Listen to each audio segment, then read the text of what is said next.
Forget the headlines for a second. The real story is not just war. A shockwave is moving through oil, shipping, inflation, and global markets, and it may hit ordinary people hardest. The first domino was a geopolitical strike, but the second domino was economic warfare. The Strait of Hormuz may look small on a map, but it is one of the most important energy routes on Earth. When that route is threatened, the world does not just lose oil, it loses confidence. In this scenario, millions of barrels per day are suddenly removed from the global market. Brent crude surges, energy traders panic, and the price of the world's most vital commodity begins to explode. The first place people feel it is the gas pump. But that is only the beginning. Every product has to be made, moved, stored, and delivered. When fuel rises, almost everything rises. That is how an oil shock becomes an inflation wave, spreading from energy into food, goods, and daily life.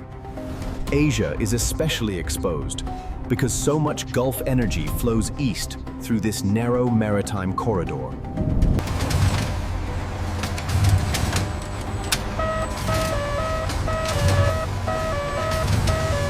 This creates the nightmare word economists fear: stagflation, rising prices and a weakening economy at the same time.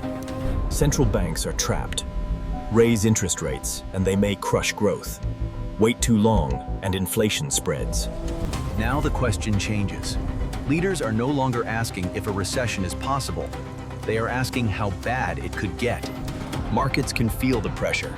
Stocks fall, bond yields rise, confidence begins to crack. This is not just Wall Street.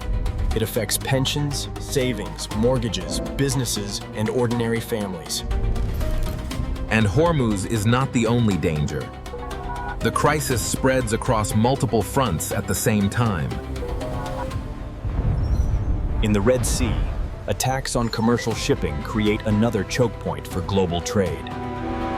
Energy infrastructure becomes the next fear. Oil fields, gas plants, and shipping lanes all become part of the battlefield.